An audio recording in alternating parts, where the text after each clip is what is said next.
Dear students, मैं doctor Preeti Raina, assistant professor in tourism management, government college for women, Faridabad से इस video lecture series में आपका स्वागत करती हूँ। आज का हमारा टॉपिक है rural tourism part 2। Rural tourism part 1 में ऑलरेडी हम टॉपिक्स जो कवर कर चुके हैं वो थे why rural tourism, the need for promoting rural tourism की परिभाषा, उसको प्रमोट करने की objectives, resources of rural tourism, types and forms of rural tourism and the type of activities in rural tourism, साथ ही रूरल टूरिज्म इन इंडिया और rural tourism in India के अंदर जो है कुछ डेस्टिनेशंस के एग्जांपल्स भी हमने पढ़े थे। अब इस पार्ट के अंदर हम पढ़ेंगे कुछ examples farm stays in India के, साथ ही बेनिफिट्स ऑफ रूरल टूरिज्म और issues and challenges in rural tourism. तो चलिए हम शुरू करते हैं। अब हम बात करते हैं कुछ और रूरल टूरिज्म डेस्टिनेशंस जो इंडिया के अंदर अवेलेबल हैं हमारे पास में। उनमें से जैसे कि आपके हैं जहां पर कि बहुत ज़्यादा जो है अवसर है कि इनको और एक्सप्लोर किया जा सकता है और इनको रूरल टूरिज्म के लिए जो है डेवलप किया जा सकता है डेस्टिनेशंस के लिए। इनमें से पहला है पुट्टूर, जो कि आंध्र प्रदेश के अंदर है। ये एक छोटा सा गांव है आंध्र प्रदेश के अंदर जो कि अपने एग्रीकल्चर के लिए, मैंग्रोव ट्रीज के लिए और सिल्क बिजनेस के लिए जो है वो फेमस है। और यहाँ के जो ट्रेडिशनल होम्स बने हुए हैं, घर बने हुए हैं, वहाँ अगर आप उनका लाइफस्टाइल देखोगे गांव का तो वो आपको अट्रैक्ट करता है। आप अगर यहाँ पर जाते हैं इस जगह पर तो वहाँ का टूर कर सकते हैं, क्योंकि आपको पूरा का पूरा जो है वो सिल्क साड़ी जो बनाने का जो प्रोसेस है वो हमें देखने को मिलता है। सेकेंड है हमारा आनीगुंडी, जो है कर्नाटका के अंदर। आनीगुंडी कर्नाटका के अंदर जो है वो जो है ये माना जाता है कि इसका जो है रामायण के अंदर भी इसका वर्णन किया गया है। ये कर्नाटका के अंदर है और इसको जो है हम बंदरों का साम्राज्य जो है वो मानते थे इस जगह को, या जिसको हमने पढ़ा था किष्किंधा पर्वत पे जहाँ पर वानर सेना रहती थी उसका जो है बारे में कहा गया है। और जो ये है ये तुंगभद्रा नदी के किनारे पर बना हुआ है और ये रॉकी प्लेट्यू है जो एरिया है, और यहाँ बहुत सारी हिस्टोरिकल साइट्स भी हैं, मंदिर हैं, पानी के टैंक्स बने हुए हैं, ब्यूटीफुल जो है ब्यूटी है यहाँ की जो है। यहाँ पर लोकल्स जो है वो जो है अगर आप जाते हो वो बहुत अच्छे से आपका वेलकम करते हैं। तीसरे नंबर पे है तीर्थामलाई, तमिलनाडु के अंदर। तीर्थामलाई जो है वो धर्मपुर डिस्ट्रिक्ट जो है तमिलनाडु के अंदर है और ये एक इमर्जिंग डेस्टिनेशन है रूरल टूरिज्म के लिए। और इसका गांव जो है, इसका मीनिंग जो है इसके वर्ड का वो है हिल ऑफ होली वाटर, ठीक है। और ये यहाँ का जो मंदिर है वो 7वीं शताब्दी का बना हुआ है। तीर्थामलाई मंदिर जो है इसका नाम जो है वो आता है क्योंकि यहाँ पर जो स्प्रिंग्स जो है, जो झरने जो बह रहे हैं वहां से जो लिया गया है। और साथ ही जो है यहाँ पर राम तीर्थ और हनुमान तीर्थ जो जगहें हैं वो भी देखने योग्य है। इसके बाद हम बात करते हैं श्याम गांव, जो जोरहट असम के अंदर है। ये एक छोटा सा बुद्धिस्ट जो है लोकेलिटी है जोरहट के अंदर, जो कि आपको बहुत ही इंटरेस्टिंग रूरल जर्नी प्रोवाइड करती है। असम के अंदर है ये। और श्याम गांव जो है एक ऐसा गांव है जहाँ के जो लोकल लोग, खामयांग जो ट्राइब्स जो हैं वो यहाँ पर रहते हैं। तो अगर हम वहाँ जाएं तो वहाँ उनके कल्चर और उनके वे ऑफ लाइफ के बारे में जो है वो जान सकते हैं। उसके बाद आता है चित्रकूट। चित्रकूट है छत्तीसगढ़ के अंदर। चित्रकूट जो है यहाँ की जो ट्राइब्स हैं इंडिया की वो यहाँ पर प्रेजेंट हैं और ये हमें जगह ऐसा अवसर देती है कि हम वहाँ का जो कलरफुल कल्चर है, उनका जो वे ऑफ लाइफ है उसको हम देख सकते हैं।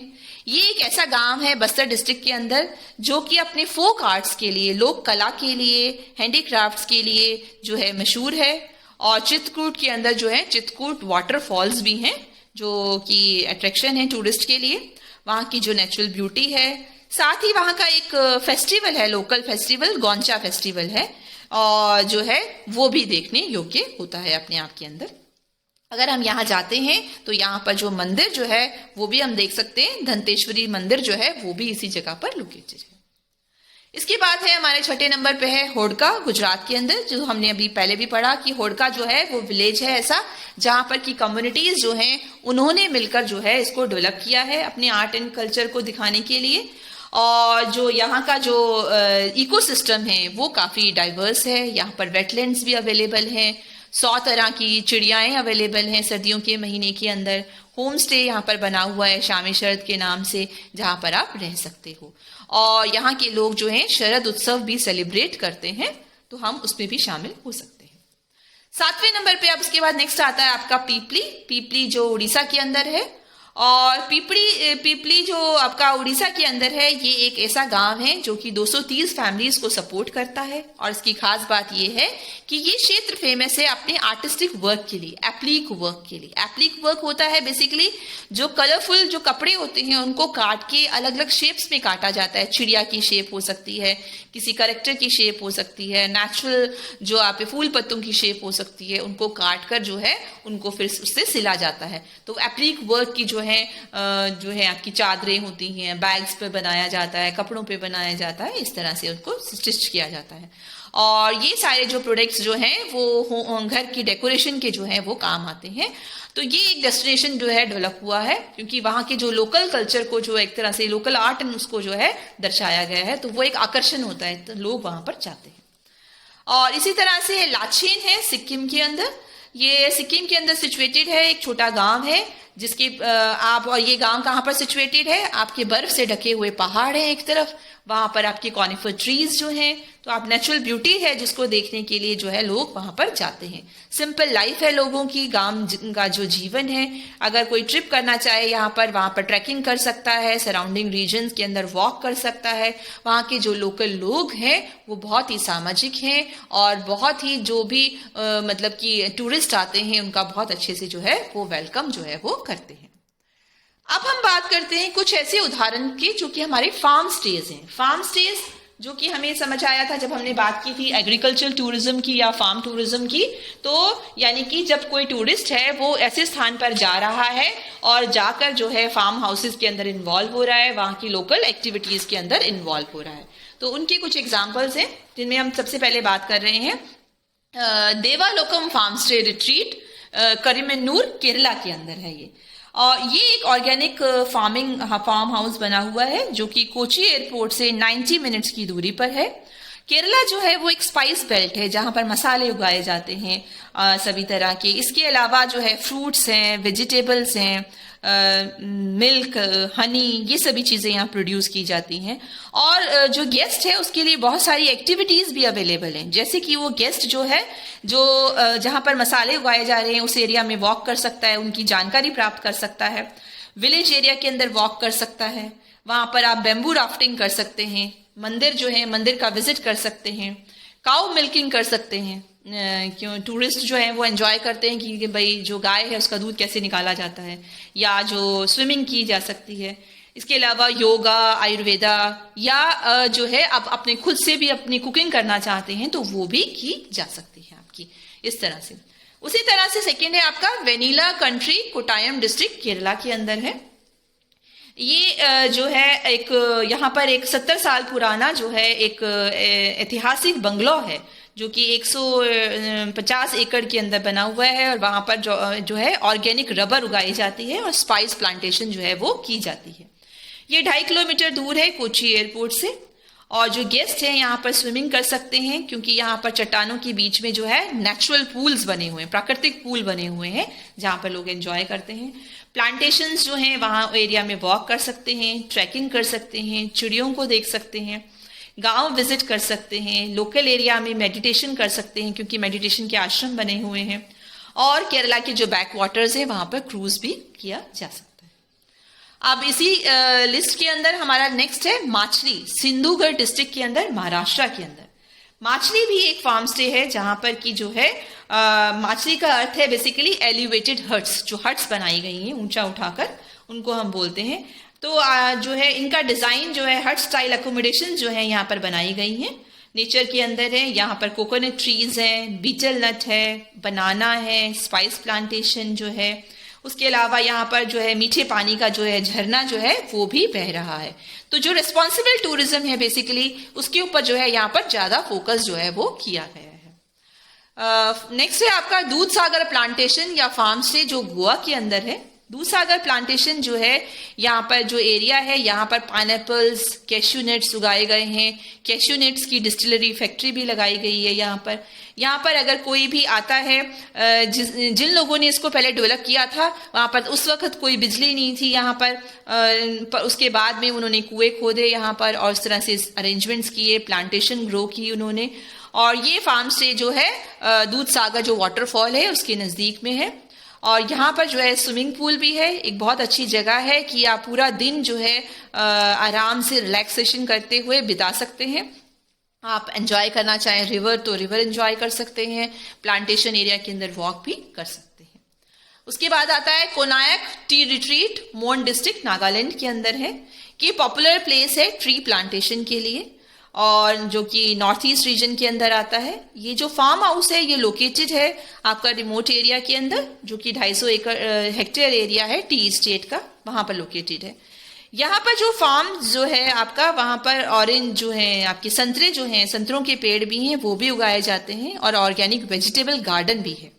तो जो गेस्ट यहाँ पर आते हैं वो एंजॉय करते हैं कि पेड़ों से फ्रूट्स तोड़ना एंजॉय करते हैं, चाय की पत्तियां तोड़ना जो है वो भी उनके लिए एक एक्टिविटी हो जाती है। इसके अलावा काव एंड गोट्स का जो मिल्किंग है वो उसमें इन्वॉल्व होते हैं। पैडी फील्ड्स जो हैं, वहाँ पर जो लोकल एरियाज में लोग काम कर रहे हैं उनके अंदर भी उनके साथ काम करते हैं वो लोग। और वहाँ का फेमस है जो स्मोक मीट है जो है वो लोग बनाते हैं, वो भी फेमस है। उस ट्रेडिशनल तरीके को भी के अंदर भी वो जो है पार्टिसिपेट कर सकते हैं। साथ ही कोन्याक ट्राइबल विलेज भी है, उसको भी विजिट किया जा सकता है। अगला है हमारा गोट विलेज, गढ़वाल डिस्ट्रिक्ट उत्तराखंड के अंदर। गोट विलेज जो है वो ग्रीन पीपल इनिशिएटिव के अंदर जो है वहाँ के जो लोकल लोग हैं उन्होंने इसको सेटअप किया था ताकि वो इनकम डेवलप कर सके और वो ऑर्गेनिक फार्मिंग जो है वो करते हैं। ऑर्गेनिक फार्मिंग और एग्रीकल्चर जो है वो यहाँ पर की जाती है और साथ साथ जो है गोट्स जो हैं उनको भी रखा गया है, उन्होंने उनकी ब्रीडिंग की जाती है। और यहाँ के जो विलेजर्स जो हैं वो जो है बहुत अच्छी मेहमान नवाजी करते हैं। वहाँ का जो डिलीशियस जो खाना है, रीजनल कुजीन जो है वो जो है वहाँ के अपने जो गेस्ट हैं उनको खिलाते हैं। नज़दीक में ही नाग टिब्बा माउंटेन है, वहाँ पर भी कैंपिंग के लिए जाया जा सकता है। नेक्स्ट है enchanted forest farm near Gangtok, Sikkim के अंदर। ये 15 मिनट की दूरी पर है जो है आपका गैंगटॉक से जो है, और ये पूरा जंगल के अंदर एरिया के अंदर है। ये फार्म पूरी तरह से ऑर्गेनिक है और यहाँ पर फिश पॉन्ड भी बनाया गया है, काउज एंड गोट्स को भी रखा गया है। और एक अच्छा अट्रैक्शन जो है ओनर ने जो यहाँ पर दिया हुआ है वो ये है कि जब गेस्ट आते हैं तो वो गिटार पे म्यूजिक प्ले करते हैं ताकि उस मौसम को या उस पल को जो है और एंजॉयमेंट जो है के लिए जो है वो कर लेते हैं, जो है रोमांटिक बना देते हैं एक तरह से कह सकते हो आप। अगर आप नेचर के साथ में म्यूजिक को भी सुनो तो वाकई में जो है मजा आपको आ जाता है। इस तरह से है आपका डेस्टिनी फार्म स्टे जो ऊटी के अंदर है। ये जो है ऊटी जो हिल स्टेशन है वहां पर है। यहाँ पर जो है घोड़ों के अस्तबल हैं, काव्स हैं, शीप्स हैं, रैबिट्स हैं, गिनिया पिग्स, गीज, और इसके अलावा जो फार्म के अंदर डॉग्स भी हैं और बहुत सारे जो है इसके अलावा फार्मिंग की जाती है जिसके अंदर कॉफी के पेड़, स्पाइसेस हैं, फ्रूट्स, वेजिटेबल्स, बहुत सारी हर्ब्स और फ्लावर्स भी अवेलेबल हैं। जो गेस्ट आते हैं उनके लिए लग्जरी स्पा है, आप वहां पर मेडिटेशन कर सकते हो, कैंपिंग कर सकते हो और पूरी तरह से उस जगह को जो है एंजॉय जो है कर सकते हो आप। तो इस तरह से हमने देखा कि जो है इन कॉन्सेप्ट्स जो ये डेवलप हो रहे हैं, फार्म टूरिज्म, जो रूरल टूरिज्म, ये सारी चीजें हैं, इनको करने के लिए जो है अब आप सम टाइम जो है धीरे धीरे जो है नई डेस्टिनेशंस जो है उनको एक्सप्लोर किया जा रहा है ताकि जो है टूरिस्ट के लिए जो है अट्रैक्शंस जो है वो अवेलेबल कराए जा सके। चलिए, हमने ये तो पढ़ लिया कि हमारे पास क्या क्या अवेलेबल है। अब हमारे लिए ये जानना जरूरी है कि रूरल टूरिज्म अगर हम डेवलप कर रहे हैं तो बेसिकली उसके जो बेनिफिट्स हैं वो क्या हैं। तो रूरल टूरिज्म हमें पता है कि रूरल किसी भी एरिया के अंदर अगर हम डेवलप कर रहे हैं तो उससे उस एरिया का जो जॉब का स्कोप है वो बहुत इंक्रीज हो जाता है और वहाँ के जो लोकल लोग जो हैं उनको जो है अवसर मिलता है कि उनको एम्प्लॉयमेंट भी मिल पाता है। ये सभी चीजें होती हैं। तो सबसे पहला है कि ये एक नया सोर्स है, ऑल्टरनेटिव सोर्स है आपका इनकम का, क्योंकि हम देखते हैं कि जो फार्मर्स हैं वो उनके पास खेती बाड़ी के अलावा जो है कोई और रिसोर्स नहीं होता है और खेती बाड़ी के लिए भी आपको इतना अर्निंग नहीं हो पाती है।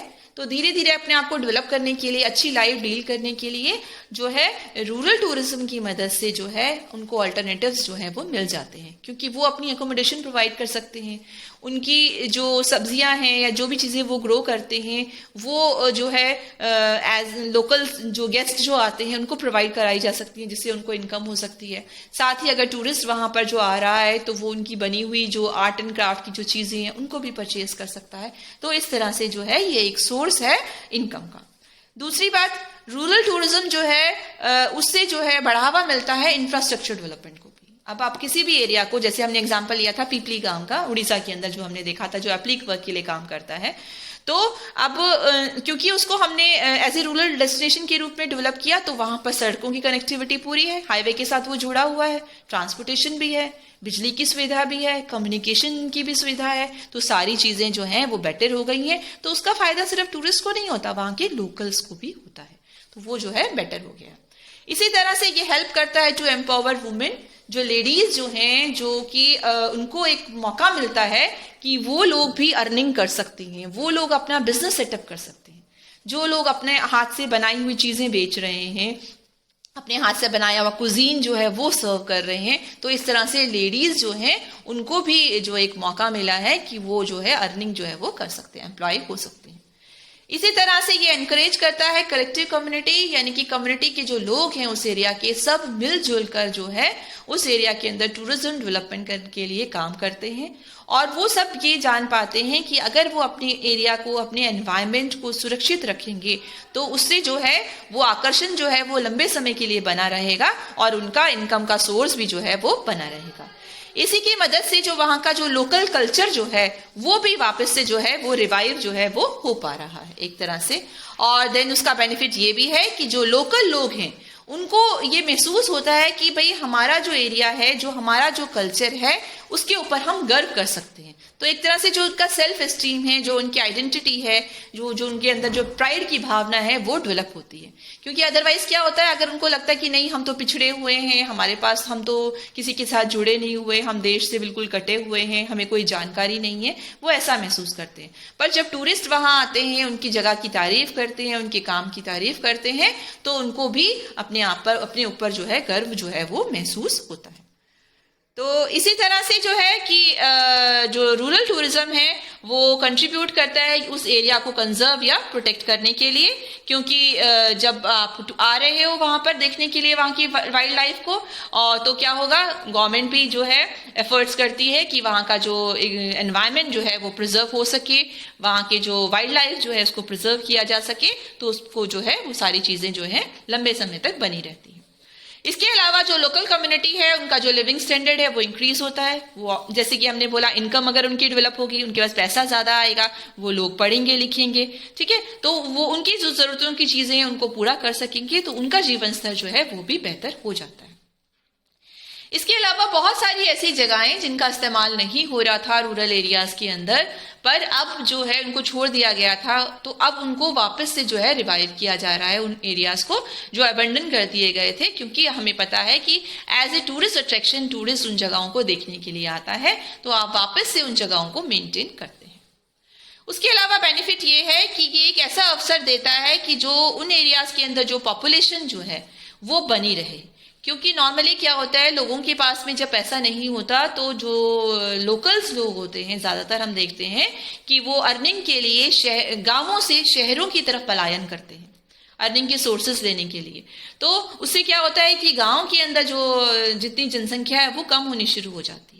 तो अगर हमें पता है कि नहीं, हमारे जो रिसोर्सेज हैं उसके थ्रू भी हम अर्निंग कर सकते हैं, तो जो लोग शहरों की तरफ भाग रहे हैं जरूरत की वजह से वो नहीं जाएंगे, वो अपनी ही जगह पर रहेंगे और अपने ही रिसोर्सेज को इस तरह से डेवलप करेंगे कि जो है वो आकर्षित कर सके टूरिस्ट को।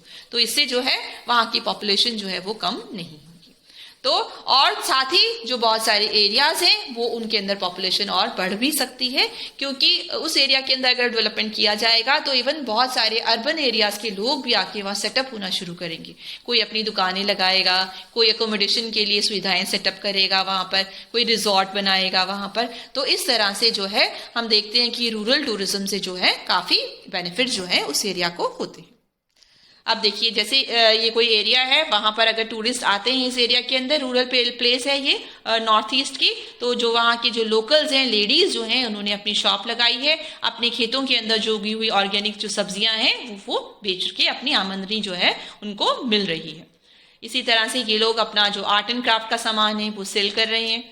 और ये है जो है उड़ीसा के अंदर जो है ये आर्टिस्ट लोग हैं जो कि बहुत ही बारीकी से जो है जो लीव्स होती हैं उनके उनके जो बने हुए पेपर्स होते हैं उनके ऊपर ये आर्ट का जो है काम कर रहे हैं इस तरह से।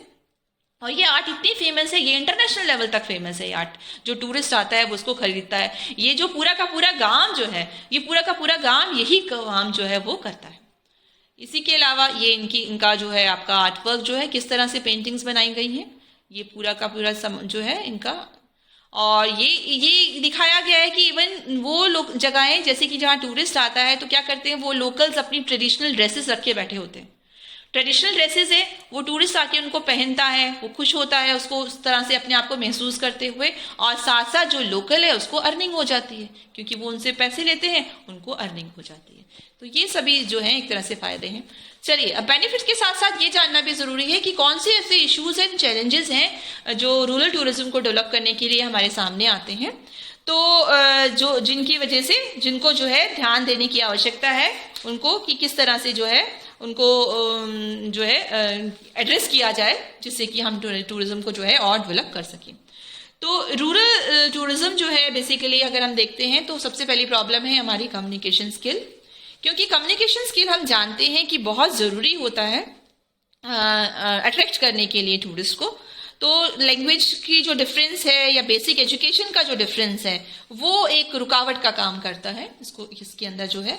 तो हम जो इसके लिए बहुत ज़रूरी है कि जो वहाँ के लोकल्स लोग हैं उनको थोड़ी सी जो है इस चीज़ की नॉलेज दी जाए कि किस तरह से टूरिस्ट के साथ बात कर रही हैं, किस विनम्रता के साथ में उनसे पेश आना है, ये चीज़ें हैं।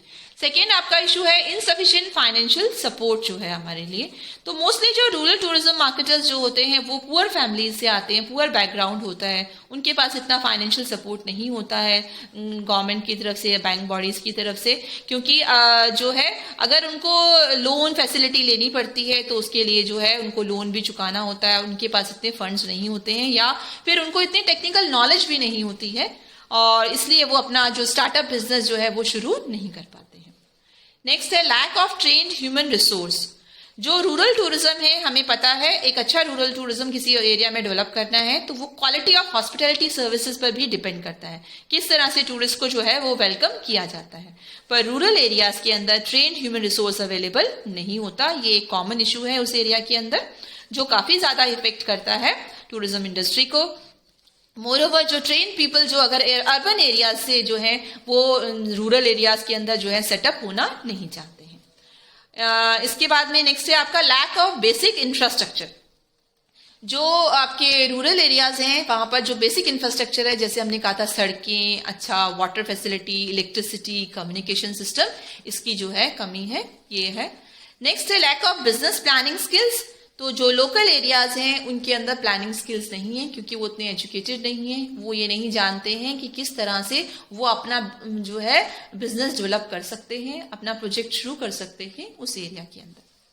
साथ ही लेजिस्लेशन प्रॉब्लम्स भी हैं। जो ओनर्स हैं जो है जनरली जो लाइसेंस अकोमोडेशन यूनिट्स जो अगर वो लेते हैं तो उनको टैक्स पे करना पड़ता है गवर्नमेंट को। तो पर ये एक तरह से जो पुअर जो गरीब लोग हैं उनके लिए ये बर्डन हो जाता है कि वो रेगुलरली टैक्स कैसे दें, क्योंकि उनके पास इतने फाइनेंशियल जो है बैकिंग नहीं होती, तो वो ये जो है वो नहीं दे पाते। तो ये कुछ लीगल प्रॉब्लम्स, कुछ कम्युनिकेशन स्किल की प्रॉब्लम्स ये जो है उनको बेसिकली होती हैं। साथ ही कुछ और प्रॉब्लम्स हैं जैसे इकोनॉमिक लीकेजेस। अगर इकोनॉमिक लीकेजेस का मतलब हो गया कि अगर कोई बाहर से अर्बन एरिया से कोई आके वहां रिजॉर्ट सेटअप करता है या फैसिलिटी प्रोवाइड करता है तो क्या होगा, वो अर्निंग जो होगी वो अर्बन एरिया में चली जाएगी, वो लोकल्स को बेनिफिट नहीं हो पाता है। तो इस तरह से जो आर्थिक फायदा वहां लोकल्स को होना चाहिए था, वो आर्थिक फायदा यहाँ की जगह उस एरिया की जगह वो दूसरे क्षेत्र में चला जाता है। नेक्स्ट है लोकल प्राइस इन्फ्लेशन। जब कोई टूरिस्ट किसी जगह पर आता है तो उसके लिए अट्रैक्ट करने के लिए नॉर्मली दुकानदार जो है प्राइस बढ़ा देते हैं। इवन आपका मिनरल वाटर है या खाने की चीजें हैं उनका प्राइस बढ़ा दिया जाता है। तो जब वो प्राइस बढ़ जाता है तो जब लोकल भी उन चीजों को खरीदता है जो अवेलेबिलिटी की चीज़ें होती हैं उसको भी लिए भी वो महंगाई हो जाती है, उन चीज़ों के लिए उसके लिए वो मुश्किल हो जाता है। इसके अलावा seasonal pattern of demand, seasonal pattern of demand का हो गया कि बेसिकली किसी एरिया के अंदर जो टूरिस्ट आपको पता है किसी पर्टिकुलर सीजन में अगर आता है, अगर वो ठंडा इलाका है तो वो गर्मियों में ज्यादा आ रहा है, तो सर्दियों वाले दिनों में उस जगह पे कोई अर्निंग नहीं रहेगी, तो डिमांड जो पैटर्न है सीजन के अकॉर्डिंगली इफेक्ट करता है। तो जिस एक पर्टिकुलर समय पर डिमांड अवेलेबल है और दूसरे पर्टिकुलर समय पर हो सकता है डिमांड नहीं है। इसके अलावा जो मैन्युफैक्चर जो है या जो है लोकल कल्चर जो है उसका जो है कई बार जो है वो भी डिस्टॉर्ट हो जाता है। बेसिकली क्या है जो हम बात कर रहे हैं कमोडिफिकेशन या स्टेज ऑथेंटिसिटी की, वो ये है कि कई बार क्या है आप जब कमर्शियल हो जाते हो, बिजनेस पॉइंट ऑफ व्यू से देखने लग जाते हैं लोग, तो वो क्या करते हैं कि जो एक्चुअल आर्ट है उसको ना दिखाकर बनावटी भी दिखा देते हैं। लोकल लोग उसको क्या करेंगे, अपने कल्चर को जो है बनावटी कल्चर दिखाना शुरू कर देते हैं कि कोई पेंटिंग्स है उन्होंने बनाई और बोला ये तो 7,000 वर्षों पुरानी है, तो इस तरह से जो कल्चर है उसको उन्होंने बिजनेस में कन्वर्ट कर दिया एक तरह से। तो वो एक जो है इशू रहता है, आपका चैलेंज है। इसके अलावा natural habitat destruction of rural wild life, अगर रूरल एरियाज के अंदर डेवलप करते हो, लोग टूरिस्ट ज्यादा आते हैं, तो वहाँ की जो नेचुरल जो लाइफ जो है आपकी, वो वेजिटेशन है जो है वो डिस्टर्ब हो जाती है, या वाइल्ड लाइफ है वो डिस्ट्रॉय होती है। जब टूरिस्ट अगर जंगलों में जा रहा है या तो वहाँ जब वो चलता है तो उसके नीचे जो छोटी छोटी वेजिटेशन वनस्पति है वो उसके ऊपर चलता है तो वो नष्ट हो जाती है। इस तरह से प्रॉब्लम हो सकती है। इसके अलावा littering, emission and other forms of pollution, अगर कोई वहां पर आ रहा है, वहां पर जहां पर पहले व्हीकल्स नहीं होते थे बट अब व्हीकल्स आ रहे हैं, तो उनका जो धुआं है उससे पॉल्यूशन होता है। टूरिस्ट अगर वहां पर आया, उसने पॉलिथीन्स या गंदगी वहां डाली, उससे उस जगह का, और इसी तरह से कंजेशन, भीड़ भाड़ जो है वो बढ़ जाती है। तो बेसिकली ये सारी चीजें जो हैं इश्यूज हैं या चैलेंजेस हैं जिनको एड्रेस किया जाना जो है जरूरी होता है। अगर एक प्रॉपर वे में प्लानिंग तरीके से रूरल टूरिज्म को डेवलप किया जाएगा तो इन चीजों को जो है हम कम कर सकते हैं और इसके बेनिफिट्स को जो है उनको ज्यादा जो है वो ले सकते हैं। चलिए, ये अब कुछ रेफरेंसेस हैं जो आप देख सकते हो, जहां से कि आप जो डिफरेंट हमने जो टॉपिक्स को जो कवर किया है उन सभी टॉपिक्स से रिलेटेड अगर हमें और ज्यादा डिटेल्स की आवश्यकता है तो वो डिटेल्स जो है हम यहाँ से कवर अप जो है वो कर सकते हैं बेसिकली, ठीक है ना। तो इसी तरह से आपका ये आपके रेफरेंसेस हो गए और रेफरेंसेस हो गए। और अब हम बात कर रहे हैं, चलिए इतना आपका क्लियर हो गया। अब कुछ मल्टीपल टाइप्स क्वेश्चंस हैं जिनके बेसिस पर आप अपनी नॉलेज को चेक कर सकते हैं। फर्स्ट है, rural tourism means movement of people. Options हैं from urban to rural area, from rural to urban area, none of the above या both. Question number 2, the prerequisite of rural tourism क्या है?